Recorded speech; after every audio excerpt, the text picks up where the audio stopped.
हरे कृष्ण। ओम अज्ञानतिमिरन्धस्य ज्ञानाञ्जनशलाकाय चक्षुरुन्मिलितं येन तस्मै श्रीगुरवे नमः। नमः ओं विष्णुपदाय कृष्णप्रेष्ठाय भूतले श्रीमते भक्तिवेदान्तस्वामीति नामिने नमस्ते सरस्वतीदेवे गौरवाणी प्रचारणे निर्विशेषशून्यवादी पाश्चात्यदेशधारणे। जय श्रीकृष्ण चैतन्य प्रभु नित्यानंद श्री अद्वैत गदाधर श्रीवासादि गौरभक्तवृंद। हरे कृष्ण कृष्ण कृष्ण हरे हरे राम राम राम हरे हरे। హరే కృష్ణ, అందరికీ స్వాగతం. ఈరోజు 9వ అధ్యాయము భగవద్గీత మనము చర్చ చేసుకుందాం. ఇది వచ్చేసి మోస్ట్ కాన్ఫిడెన్షియల్ నాలెడ్జ్, దివ్య గుహ్యమైన జ్ఞానం. సో ఈ అధ్యాయంలో ఏం చర్చ చేస్తారు అనేది మనం చూస్తే కనుక, మనం 8వ అధ్యాయం కూడా చూసాము. భగవత్ ప్రాప్తి, భగవంతుని ఎలా చేరాలి అనే దాంట్లో మనం విషయాలు తెలుసుకున్నాం, ఎలా స్టెప్ బై స్టెప్ వెళ్తున్నారు. సో ఇది ముఖ్యంగా 9వ అధ్యాయము 7వ అధ్యాయము కంటే కొంచెం అడ్వాన్స్గా ఉంటుంది. అంటే ఇప్పుడు 3వ అధ్యాయము 5వ అధ్యాయం మనం చూసాము కనెక్టెడ్, అలాగే 7వ అధ్యాయము 9వ అధ్యాయం కూడా దగ్గర పోలికలు ఉంటాయన్నమాట. అంటే 7వ అధ్యాయంకి అడ్వాన్స్ అంతా మనం చెప్పొచ్చు అనమాట. సరే, 9వ అధ్యాయం. సో 9వ అధ్యాయం మనం ఎలా తెలుసుకోవాలంటే మొదటి శ్లోకంలో చెప్తున్నారు అనమాట. సో ఏమనేసి అంటే, అర్జునుడికి చెప్తున్నారు భగవంతుడు, నీకు ఈ జ్ఞానాన్ని ఇస్తున్నాను అనేసి. ఏమి జ్ఞానము? దివ్యమైన జ్ఞానాన్ని నీకు ఇస్తున్నాను అన్నప్పుడు, సో ఎందుకు ఇస్తున్నానని కూడా చెప్తున్నారు అనమాట ఆయన. సో చాలా చాలా చాలా గుహ్యమైన ఈ జ్ఞానాన్ని నీకు ఇవ్వడం జరుగుతుంది. ఎందుకంటే ప్రవక్ష్యామి అనసూయవే. ఇక్కడ గుహ్యం అనేది ఒకటి ముఖ్యమైన జ్ఞానం అని, ఇంకోటి వచ్చేసి అనసూయవే. సో నీకు నా పట్ల అసూయ లేదు అనేసి. సో ఈ అసూయ లేకపోవడం వల్ల నేను ఈ జ్ఞానాన్ని నీకు ఇస్తున్నాను అనేసి. ఇక్కడ ముఖ్యంగా సింపుల్గా మనం అర్థం చేసుకోవాలంటే, గుహ్య జ్ఞానము, గుహ్యతర జ్ఞానము, గుహ్యతమం జ్ఞానము, 3 రకాల జ్ఞానాలు ఉంటాయి.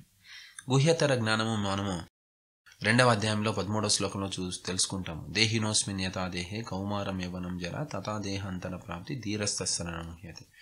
అంటే ముఖ్యంగా ఇక్కడ మన దేహానికి ఆత్మకి వ్యత్యాసాన్ని చూపిస్తూ సో మనకి చెప్పడం జరుగుతుంది అనమాట. ఈ గుహ్య జ్ఞానం వల్ల మనకి ఏం దొరుకుతుందంటే ముక్తి దొరుకుతుంది. అంటే దేహం అంటే ఏమి, ఆత్మ అంటే ఏంటి అనేది జ్ఞానం దొరుకుతుంది అనమాట. తర్వాత గుహ్యతర జ్ఞానము అంటే ఇదేంటంటే, యాక్చువల్గా 7-8 అధ్యాయాల్లో వస్తుంది ఇది, కానీ 6వ అధ్యాయం లాస్ట్ శ్లోకంలో దీని గురించి చెప్పడం జరుగుతుంది అనమాట. 6.47. సో దాంట్లో ఏం చెప్తున్నారు అంటే, అన్ని యోగాలలోకి వెళ్ళే ముఖ్యమైనది ఏమని చెప్తున్నాడు భగవంతుడు? భక్తి యోగం అనేది ముఖ్యమైనది అని చెప్తున్నాడు. సో భక్తి గురించి చెప్తున్నారు. సో ఈ భక్తి గురించి చెప్పడం వల్ల దీన్ని ఏమంటారంటే గుహ్యతర జ్ఞానము అంటారు అనమాట. సో ఈ గుహ్యతర జ్ఞానం వల్ల ఏమవుతుందంటే మనం వైకుంఠానికి వెళ్ళగలుగుతాం. దీనికి ముందు గుహ్య జ్ఞానం గురించి మనకి ముక్తి దొరుకుతుంది. ఇప్పుడు ఈ జ్ఞానంలో మనకి భక్తి దొరుకుతుంది, వైకుంఠ లోకాలకు వెళ్ళగలుగుతాం. మళ్ళీ ఇప్పుడు 9వ అధ్యాయంలో యాక్చువల్గా 34వ శ్లోకంలో చెప్తారు ఈ విషయం, కానీ ఇప్పుడు 9వ అధ్యాయం 2వ శ్లోకంలో కూడా చెప్తున్నారు అనమాట. ఈ ఎలాంటి జ్ఞానం అయ్యా ఇదంటే, చాలా అద్భుతమైనటువంటి జ్ఞానము ఈ 9వ అధ్యాయంలో చెప్పబడుతుంది అనేసి. ఈ జ్ఞానాన్ని ఎవరైతే తెలుసుకుంటారో వాళ్ళు గోలోక ధామానికి వెళ్ళగలుగుతారు అనేసి ఇక్కడ మనకి విషయాలు చాలా కూలంకుషంగా చెప్పడం జరిగింది. సో సరే, ఏమప్ప జ్ఞానం అనేది మనం కనుక చూస్తే, రాజవిద్య రాజగుహ్యం పవిత్రం ఇదముత్తమం 2వ శ్లోకంలో చెప్తున్నారు అనమాట. ప్రత్యక్షవగమం ధర్మం సుసుఖం కర్తుమపేయం. ఈ జ్ఞానం ఎలాంటిదంటే చాలా గుహ్యమైనది, తర్వాత చాలా ప్యూర్ శుద్ధమైనది, చాలా మంచి మనకి రియలైజేషన్స్ వచ్చే లాంటి జ్ఞానం. ఇలాగా అన్ని రకాల అద్భుతంగా మనము మన ధర్మాన్ని కరెక్ట్గా పాటించడానికి కావాల్సిన విషయాలన్నీ కూడా ఇక్కడ తెలపడం జరిగింది అని చెప్పేసి 2వ శ్లోకంలో చెప్తున్నారు. ఈ జ్ఞానం ఎవరైతే తెలుసుకుంటారో చూడండి, ఇక్కడ చెప్తున్నారు ప్రత్యక్ష ధర్మం సుసుఖం కర్తుం అవ్యయం. ఎవరైతే ఈ జ్ఞానాన్ని తెలుసుకుంటారో సుసుఖం, చాలా ఆనందంగా ఉంటారు అని చెప్తున్నారు. ఇప్పుడు మనం అందరం ఆనందంగా ఉండడానికే ప్రయత్నిస్తున్నాం. ప్రపంచంలో ప్రతి ఒక్కరు కూడా ఆనందం కోసమే ప్రయత్నిస్తున్నారు. మరి ఈ జ్ఞానం 9వ అధ్యాయంలో ఉన్న జ్ఞానం తెలుసుకుంటే వాళ్ళు ఆనందంగా ఉంటారు అంటే, మళ్ళీ అందరూ కూడా భగవద్గీత నేర్చుకోవాలి, అందరూ భగవద్గీతలో 9వ అధ్యాయం నేర్చుకోవాలి కదా. మరి ఎందుకు జనాలు తీసుకోవట్లేదు, ఎందుకు మాకు వద్దు అంటున్నారు భగవద్గీత అంటే, దానికి భగవంతుడు 3వ శ్లోకంలో చాలా సరళంగా సమాధానం చెప్తారనమాట. ఏమి అంటే, శ్రద్ధ లేదు వాళ్ళకి అంటారు. ఈ శ్రద్ధ లేకపోవడం, శ్రద్ధ అంటే నమ్మకం లేకపోవడం వల్ల ఏమవుతుందంటే వాళ్ళు నా దగ్గరికి రాలేకపోతున్నారు, నేను ఇచ్చిన జ్ఞానాన్ని వాళ్ళు స్వీకరించలేకపోతున్నారు అంటారు. సో శ్రద్ధ అనేది చాలా ఇంపార్టెంట్. మనకి భగవంతుని మీద నమ్మకం అనేది చాలా ఇంపార్టెంట్. ఆ నమ్మకం ఎప్పుడైతే ఉంటుందో భగవంతుని మీద కావచ్చు, భగవంతుడు ఇచ్చిన జ్ఞానం మీద మనకి నమ్మకం ఎప్పుడైతే ఉంటుందో అప్పుడు మాత్రమే మనము స్వీకరించడానికి ప్రయత్నిస్తాం అన్నమాట. సో ఇది ఇక్కడికి. తర్వాత 4వ శ్లోకం నుంచి 10వ శ్లోకం వరకు భగవంతుడు చెప్తాడనమాట. ఏంటంటే ఈ ప్రపంచం అంతా నా నుంచినే వస్తుంది, ప్రపంచం నా నుంచినే బయట వస్తుంది, మళ్ళీ నాలోకి లోపలికి వచ్చేస్తుంది అనేసి ఇది ప్రతి ఒక్కటి కూడా నా మీదే ఆధారపడి ఉంది అని చెప్పేసి చెప్పుకుంటూ వస్తారు. చెప్పుకుంటూ వచ్చేసి ప్రతి ఒక్కటి నా మీద ఆధారపడి ఉంది అనేది భగవంతుడు 4వ శ్లోకం నుంచి 10వ శ్లోకం వరకు చెప్తారు. దానికి 10వ శ్లోకంలో సారాంశంగా చెప్తారు. ఏమని అంటే మయా దక్షిణ ప్రకృతి అనే శ్లోకం ద్వారా చెప్పుకుంటూ రావడం జరుగుతుంది. దాంట్లో ఏం చెప్తారంటే సో ప్రతి ఒక్కటి కూడా నా కనుసన్నల్లో నా యొక్క డైరెక్షన్లోనే ఉంటాయి అంట. సరళంగా చెప్పాలంటే కనుక భగవంతుడు, భగవంతుని శక్తి, భౌతిక ప్రపంచం. సో భగవంతుని శక్తిని కంట్రోల్ చేస్తే భగవంతుని శక్తి ఏం చేస్తుంది? ప్రపంచాన్ని కంట్రోల్ చేస్తుంది. అంటే ఏంటి? భగవంతుడు డైరెక్ట్గా ప్రపంచాన్ని కంట్రోల్ చేయరు. భగవంతుడు దేని ద్వారా కంట్రోల్ చేయిస్తాడు ప్రపంచాన్ని? భగవంతుని యొక్క శక్తి ద్వారా సో కంట్రోల్ చేయడం జరుగుతుంది. సో అదే ఇక్కడ సారాంశంగా చెప్తున్నారు 10వ శ్లోకంలో. సో ఈ 10వ శ్లోకం గురించి ఎవరైతే తెలుసుకుంటారో వాళ్ళకి ఏమనిపిస్తుంది? సో భగవంతుడు చాలా పవర్ఫుల్ అనేది తెలుస్తుంది. సో భగవంతుడు చాలా పవర్ఫుల్ అని తెలిసిన తర్వాత, ఇంత పవర్ఫుల్ అని తెలిసిన తర్వాత కూడా భగవంతునికి ఎందుకు శరణాగతి అవ్వరు అంటే దానికి కొన్ని అపార్థాలు ఉంటాయన్నమాట. ఆ అపార్థాలు ఏమంటే 3 రకాలు. ఒకటి వచ్చేసి ఏమంటారంటే భగవంతుడు కూడా మాలాగే వస్తాడు కదా, నాకు ఈ దేహం ఉంది, భగవంతునికి కూడా దేహం ఉంది, సో నార్మల్ వ్యక్తులాగే ఉంటారు భగవంతుడు అనేది ఒక అపార్థం. దానివల్ల వాళ్ళు భగవంతునికి శరణాగతి అవ్వరు. రెండోది ఏమంటున్నారంటే అందరూ దేవతలు భగవంతుడు అంతా ఒకటే, సూర్య, చంద్ర, వరుణ, కృష్ణ, విష్ణు అందరూ ఒకటే అనే భావంతో ఉండడం వల్ల నేను వీళ్ళకి శరణాగతి అయితే చాలు కదా, మళ్ళీ కృష్ణునికి ఎందుకు కావాలి అనే భావన. ఇది రెండో అపార్థం. మూడో అపార్థం ఏం తెలుసా? ఏ ఊరు దేవుళ్ళు లేరు, దేవతలు లేరు, ప్రకృతి టాప్, ప్రకృతినే హయ్యెస్ట్, అంతా ప్రకృతి కింద ఉంటారు అనే భావన. ఈ 3 అపార్థాల వల్ల వాళ్ళు భగవంతునికి శరణాగతి అవ్వలేరు అని చెప్తున్నారు. దానికి 11వ శ్లోకంలో క్లియర్గా చెప్తున్నారు. ఏమని? అవజానాంతి మా మూఢ, అంటే ఎవరైతే మూర్ఖులు ఉంటారో నేను కూడా వాళ్ళలాగే ఉన్న వ్యక్తిని అని అనుకుంటారు అని చెప్తారనమాట. సరి, సో అలాగున్నప్పుడు వాళ్ళ పరిస్థితి ఏమవుతుంది? ఇలాగ భగవంతుడు కూడా నా మాలాగే ఉన్నాడు అని ఆలోచించే వాళ్ళ పరిస్థితి ఎలా ఉంటుందంటే 12వ శ్లోకంలో చెప్తున్నారు భగవంతుడు చాలా క్లియర్గా. ఏమంటే వాళ్ళు నాస్తికులు అవుతారు. వాళ్ళకి ఎలాంటి అవకాశము, ఏమిటికి ముక్తికి అవకాశం ఉండదు అని చెప్తున్నారు అన్నమాట. సో ఏమప్ప మరి వాళ్ళ సంపాదించిన జ్ఞానం కూడా ఉపయోగపడదా? చాలా జ్ఞానవంతుల్లా కనపడతారు కదా అంటే అవును, అది కూడా ఉపయోగపడదు అంటారు. ఎలాగంటే వీళ్ళ సంపాదించిన జ్ఞానం ఎలా ఉంటుందంటే ఒక చిన్న ఉదాహరణ ద్వారా చెప్తాను మీకు. సో జరాసంధుడు మీరు చూస్తే కనుక జరాసంధుడు దగ్గరికి శిశుపాలుడు వస్తాడు. ఎప్పుడంటే కృష్ణుడు రుక్మిణీదేవిని తీసుకెళ్ళిపోయి పెళ్లి చేసుకున్నప్పుడు వస్తాడు. వచ్చి అడుగుతాడు, బాధపడతాడు. చూడండి, నాకు కావాల్సిన అమ్మాయిని కృష్ణుడు తీసుకెళ్ళిపోయాడు, ఎలాంటి మూర్ఖుడు ఈయన, ఎలాంటి వాడు అని చెప్పి తిట్టుకుంటూ వచ్చి చెప్తాడు. అప్పుడు ఆయన్ని ఓదార్చడం కోసం జరాసంధుడు ఏం చెప్తాడంటే ఇదంతా కర్మఫలమయ్యా, సో మనం చేసిన కర్మ మనకి వస్తుంది, నువ్వు కర్మ మాత్రమే తీసుకో, అంతేగాని నువ్వు దీనికి బాధపడకు అని చెప్తాడు. అలా చెప్పిన జరాసంధుడు కృష్ణుడు వస్తే కృష్ణునే గుర్తుపట్టాడు, కృష్ణుడి మీదే 18 సార్లు యుద్ధం చేస్తాడు. అంటే భగవంతుడు ఎవరో కూడా తెలియదు. అలాగా హిరణ్యకశిపుడు కూడా అంతే. హిరణ్యాక్షుని చంపేసినప్పుడు వాళ్ళమ్మ ఏడుస్తుంటే చెప్తాడు ఇదంతా కర్మఫలం అమ్మ, మనమంతా ఏడకూడదు, మనం డిస్టర్బ్ అవ్వకూడదు అనేసి. అంటే వీళ్ళు ఎవరైతే ఈ ఏథియస్ట్లో నాస్తికులు ఎవరైతే ఉంటారో వాళ్ళు మాట్లాడేటప్పుడు ఎంత సుందరంగా మాట్లాడతారంటే వీళ్ళకి అంతా జ్ఞానము తెలుసు అనేలాగా మాట్లాడతారు. కానీ దేవుడు, భగవంతుడు, దేవాది దేవుడు ఎవరంటే చెప్పలేరు. మీరు ఇప్పుడు చూడండి, సింపుల్గా ఎవరైనా పిల్లల్ని అడగండి, కృష్ణుని తల్లిదండ్రులు ఎవరంటే యశోద, నందమహారాజ్, లేక దేవకి, వసుదేవులు అని చెప్తారు. అదే మీరు ఇలా చదివిన వాళ్ళ దగ్గరికి పోయి అడగండి, కృష్ణునికి తల్లిదండ్రులు లేరు, కృష్ణుడు నిరాకారుడు, కృష్ణునికి రూపం లేదు, కృష్ణుడు నిర్గుణుడు అంటారు. అంటే చిన్నపిల్లలు అంతే సరళంగా చెప్తున్నారు, వీళ్ళు చూస్తే ఇంత కాంప్లికేట్ చేస్తున్నారు. సో అందువల్ల ఈ విషయం ఏమవుతుందంటే వీళ్ళు నాస్తికులుగా ఉండిపోతారు. వీళ్ళు ఎప్పుడు భగవంతునికి శరణాగతి అవ్వరు. మరి ఎవరు శరణాగతి అవుతారు? 13వ శ్లోకంలో చెప్తారు చాలా అద్భుతంగా. సో ఇక్కడ చూస్తే మహాత్మనాస్తు మాం పార్థ దైవీం ప్రకృతి ఆశ్రిత. సో ఈ ఎవరైతే మహాత్ములు ఉంటారో, మహాత్ములు అంటే మన నార్మల్ వ్యక్తులు కాదు, ఎప్పుడూ భగవంతుని స్మరించేవాళ్ళు, అలాంటి మహాత్ములు నాకు శరణాగతి అవుతారు అని చెప్పేసి భగవంతుడు చెప్తున్నారు. సరే, మనం ఇంతమంది ఉన్నాం, బెంగళూరులో కావచ్చు, ఆంధ్రాలో అక్కడ ఇక్కడే కావచ్చు, ఎక్కడే కావచ్చు, ఇంతమంది ఉన్నాము. వీళ్ళలో మహాత్ములు ఎవరని మనకి ఎలా తెలుస్తుంది కదా? ఇప్పుడు భగవంతుడు ఏం చెప్తున్నాడు? మహాత్ములు నాకు శరణాగతి అవుతారు, మిగతా వాళ్ళు నాకు శరణాగతి ఎవరు, వాళ్ళకి చాలా కష్టంగా ఉంటుంది, ముక్తి దొరకదు అని చెప్పారు కదా. సో మహాత్ములు శరణాగతి అవుతారు భగవంతునికి. సరే, మన మధ్యలో కూడా మహాత్ములు ఉండొచ్చేమో, వాళ్ళని ఎలా మనం గుర్తుపట్టడం? ఏం చెప్తున్నారు భగవంతుడు దానికి? వాళ్ళు ఏం చేస్తారంట? సతతం కీర్తయంతో మాం, అంటే 9వ అధ్యాయం 14వ శ్లోకంలో చెప్తున్నారు. సతతం కీర్తయంతో మాం యతంతస్య దృఢవ్రత, అంటే చాలా సంకల్పంతో ఎల్లవేళలా భగవంతున కీర్తన, భగవంతున స్మరణ చేస్తుంటారంట, వాళ్ళు మహాత్ములు అని చెప్తున్నారు. చూడండి ఎంత సరళంగా సుందరంగా భగవంతుడు చెప్తున్నాడు.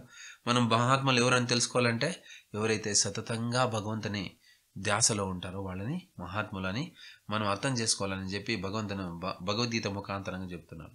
సరే, వీళ్ళు ఓకే, ఎవరు మహాత్ములు, సతతం ఎల్లప్పుడూ భగవంతుని గురించి ధ్యాస చేసేవాళ్ళు.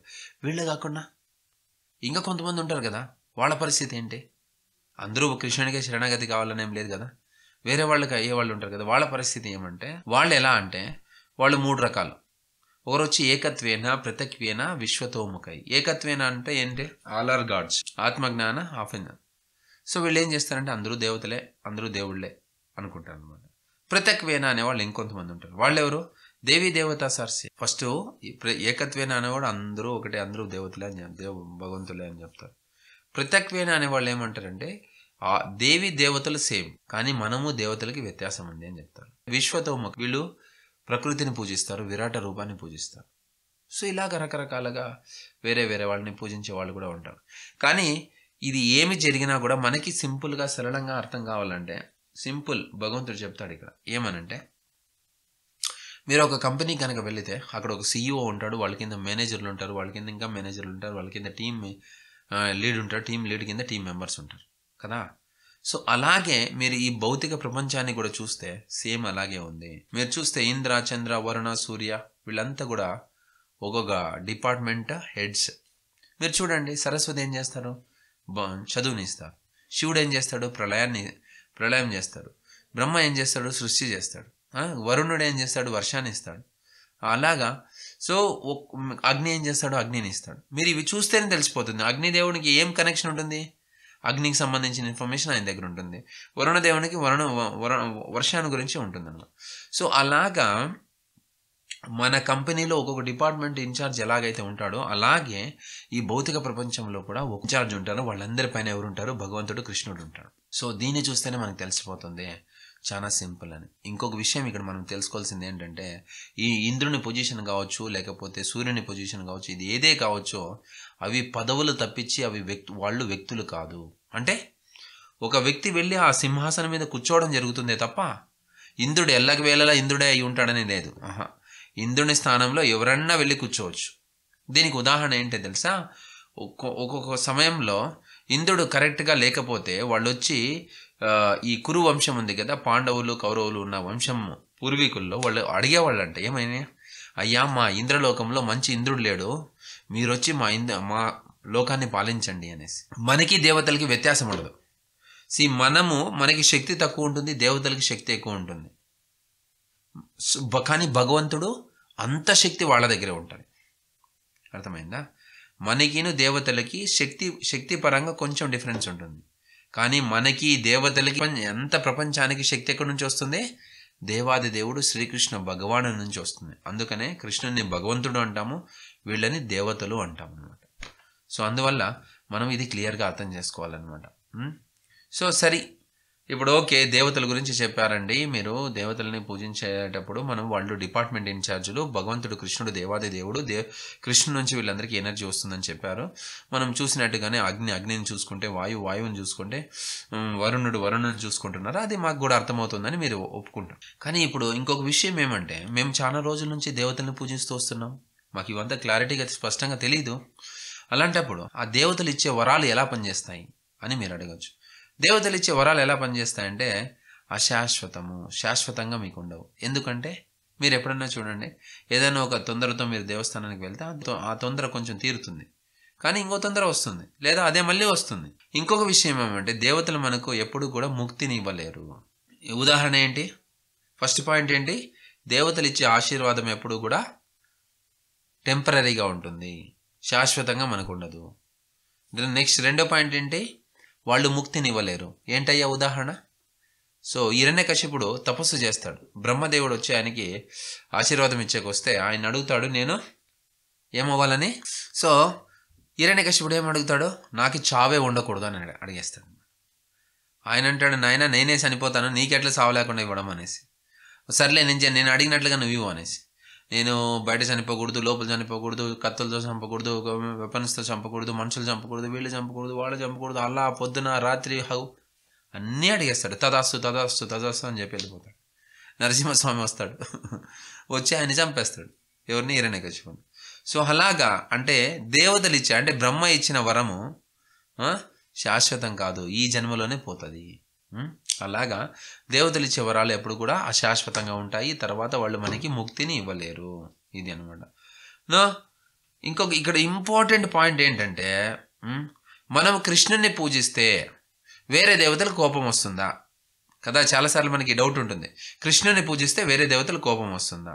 సింపుల్గా చెప్తాను, ఇక్కడ మీరు వినండి. కృష్ణుని పూజిస్తే వేరే దేవతలకు కోపం రాదు, ఇంకా వాళ్ళు చాలా ఆనందపడతారు. ఒక చిన్న ఉదాహరణ చెప్తాను మీకు ఇక్కడ. ఏంటంటే ఎప్పుడైతే వ్యాసదేవుడు చెప్తారనమాట, చెప్పి అర్జున్ని ఏమి స్వర్గలోకాలకు వెళ్ళేసి మంచి ఆయుధాలన్నీ తెప్పించుకోతే సంపాదించుకొని రమ్మని చెప్పండి అని చెప్తారు. సరే కృష్ణుడు చెప్తారు. కృష్ణుడు చెప్పిన తర్వాత వాళ్ళ ఆశీర్వాదం తీసుకొని అర్జునుడు బయలుదేరతాడు. బయలుదేరినప్పుడు దారి మధ్యలో శివుడు కనపడతాడు. శివునితో యుద్ధం చేయడము అదంతా జరుగుతుంది. అక్కడ శివుడు చాలా సంతోషపడతాడు, ఎందుకంటే శివుణ్ణి ఒక రకంగా ఓడిస్తాడు అర్జునుడు. అది చాలా పెద్ద స్టోరీ. అప్పుడు శివుడు చాలా తృప్తిపడి నీకేం కావాలా అడుగు అంట, పాశుపతాస్త్రం అది ఇవ్వడం జరుగుతుంది. సో అది ఇవ్వంగానే, సో ఎందుకు ఆయన ఇచ్చారంటే అని అంటాడు, నువ్వు కృష్ణుడు పంపించాడు కాబట్టి నేను ఇది నీకు ఇవ్వడం జరుగుతుంది అనేసి. ఎప్పుడైతే శివుడు ఇచ్చాడో, శివుడు ఎందుకు ఇచ్చాడో? కృష్ణుడు పంపించాడు కాబట్టి శివుడు ఇచ్చాడు. తర్వాత దేవతలంతా వచ్చారు.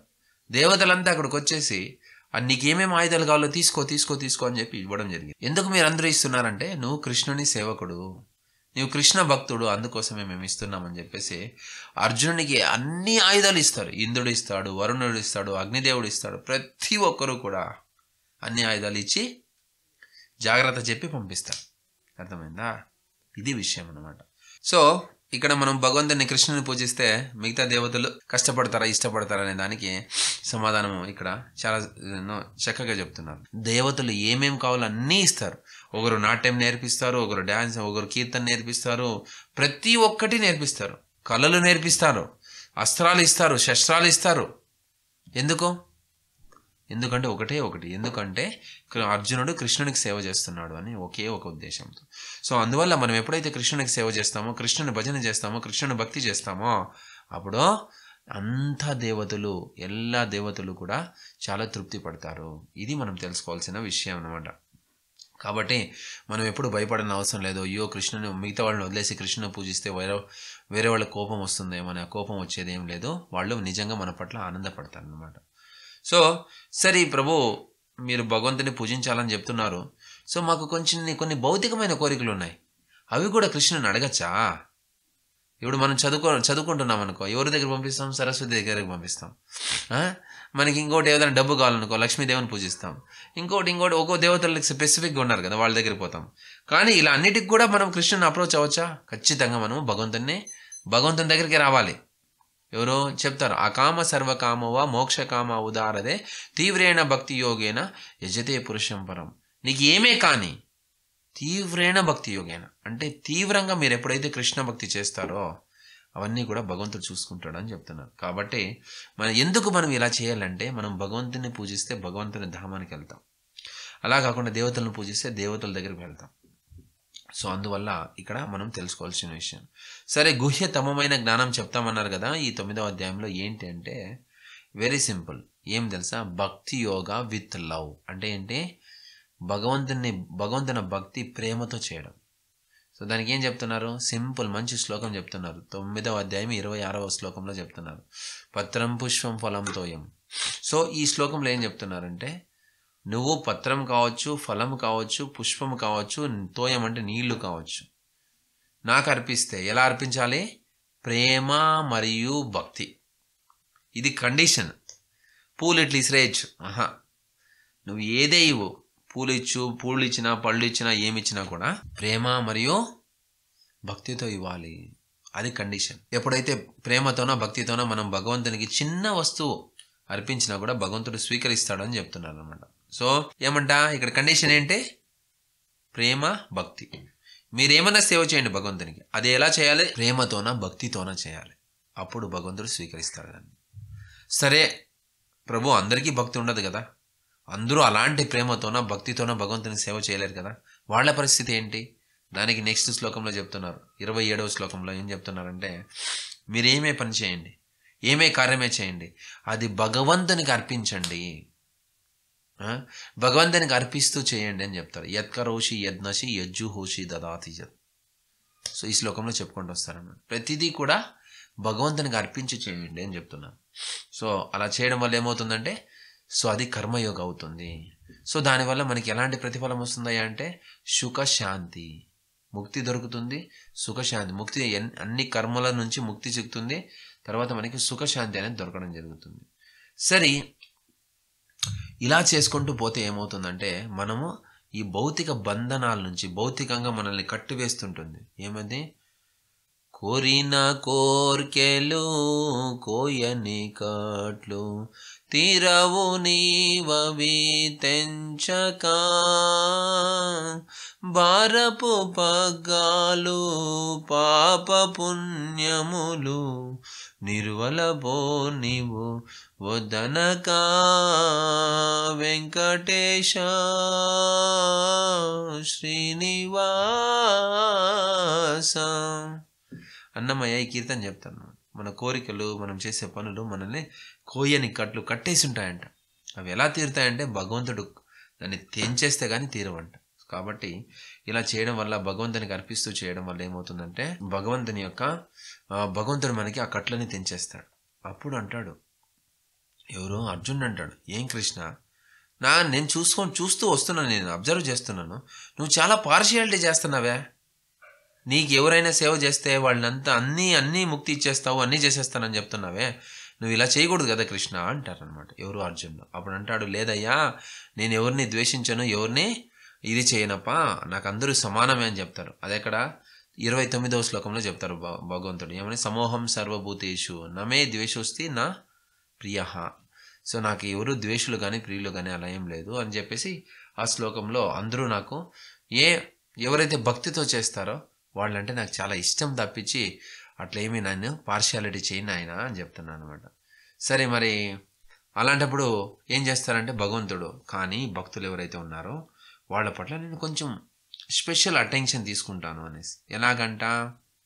ఎలా అంటే ఇది చూడండి, ఈ శ్లోకం కనుక మీరు వింటే వామ్మో ఇలా ఉందా అనిపిస్తుంది. 30వ శ్లోకం 9వ అధ్యాయంలో, అపిచేత సుదురాచారో భజతే మామనన్యభక్ సాధురేవ సమంతవ్యా. సో ఈ శ్లోకం మీరు కనుక చూస్తే, ఎవరైనా చాలా అంటే తెలియకుండా కానీ తెలిసి చాలా పెద్ద తప్పు అయిపోయింది, కానీ అలాంటి వ్యక్తి భగవంతుని భక్తి విడవకుండా స్థిరంగా భగవంతుని భక్తి కనుక చేస్తుంటే ఆయన్ని మనం ఎలా స్వీకరించాలంట? ఒక సాధువులాగానే స్వీకరించాలంట. అంటే ఎందుకు? కృష్ణుడు చెప్తాడు, అలాంటి వ్యక్తి ఎవరైతే ఏమే పాపం చేస్తున్నా నా భక్తి గనక చేస్తుంటే దృఢంగా, అంటే సంకల్ప బలంతో చేస్తుంటే గనక అలాంటి వ్యక్తి మహాత్ముడు అని కృష్ణుడు చెప్తుంటే అర్జునుడు అడుగుతాడు, Krishna how can you do this? ఏమయ్యా నువ్వు ఇట్లా చేస్తే ఎట్లయ్యా పార్షియాలిటీ అంటే? అప్పుడు అంటాడు భగవంతుడు, నేనేం చేస్తున్నానయ్యా, నేనేం చేయట్లేదు, నా భక్తి అనేది అంత శక్తివంతమైనది. ఎవరైతే ప్రేమతోన నమ్మకంతోన నాకు భక్తి చేస్తారో వాళ్ళ చేసిన పాపము అన్నీ పటాపంచలైపోతాయి. నా భక్తిలో అంత శక్తి ఉందయ్యా, అదే నేను చెప్తున్నది. సర్వధర్మాన్ పరిత్యజ్య మాం ఏకం శరణం వ్రజ. నాకు శరణాగతి అవ్వండి, నాకు శరణాగతి అవ్వండి అని నేను ఎందుకు చెప్తున్నానంటే, మీరు ఎప్పుడైతే నాకు శరణాగతి అయ్యి నా భక్తి చేస్తారో మీరు చేసిన పాపాలన్నీ క్షణాల్లో పోతాయి. అది నా భక్తి యొక్క శక్తి అని చెప్పేసి భగవంతుడు తెలియజేయడం జరుగుతుంది. సో అందువల్ల ఎవరైతే నెక్స్ట్ 31వ శ్లోకంలో చెప్తున్నారు, లాస్టింగ్ పీస్. ఎవరైతే భగవంతుని భక్తి చేస్తారో ఇమ్మీడియట్గా చాలా పీస్ఫుల్గా అయ్యి భగవంతునికి సేవ చేసుకుంటూ చాలా ఆనందంగా ముందుకెళ్ళడం జరుగుతుందని చెప్తున్నారు. సో ఈ విషయాన్ని ఏం చెప్తున్నారు, కృష్ణుడు అడుగుతున్నాడు అర్జున్ని ఏమని, నువ్వు నా తరఫు నుంచి మాట ఇవ్వు అని. ఏం మాట? నా భక్తులు ఎప్పుడు నశించరు అనేసి. కృష్ణ నేనెందుకు మాట ఇవ్వాలి, నువ్వే ఇవ్వు అని. అప్పుడు కృష్ణుడు చెప్తారు, నాయనా నేను మాటిస్తే నేను తప్పొచ్చేమో కానీ నువ్వు నా భక్తుడు కనుక మాటిస్తే అది ఎలాంటి పరిస్థితులైనా నేను ఆ మాటను నిలబెడతాను. నా మాట నేను పెద్ద పట్టించుకోను, కానీ నా భక్తులు ఎప్పుడైతే మాట చెప్తారో, నా భక్తులు ఎప్పుడైతే ఆశీర్వాదం ఇస్తారో వేరే వాళ్ళకి, దాన్ని నేను నెరవేరుస్తాను. నా భక్తుల తరఫు నుంచి నేను దాన్ని నెరవేరుస్తాను. అందుకనే కృష్ణ ధైర్యంగా చెప్పు, నా భక్తుడు నశించడు అనేసి. సో అందువల్ల మనము భగవంతుని భక్తులు అవ్వాలనేసి ఇక్కడ మనకి ఇండైరెక్ట్గా చెప్తున్నారు అన్నమాట. 34వ శ్లోకంలో లాస్ట్ శ్లోకం మనం కనుక చూస్తే చెప్తున్నారు, మన్మనాభవ మద్భక్తో మధ్యాజిమాం నమస్కురు మామే వైశ్యసి యుక్తైవ ఆత్మానం మత్పరాయణ. సో ఏం చేయాలి అలాంటప్పుడు? అంత శక్తివంతమైన భక్తిని మనం వదులుకోవచ్చా? వదులుకోకూడదు. ఆ భక్తిని ఎప్పుడు మనం వదులుకోకూడదు, కంటిన్యూ చేయాలి.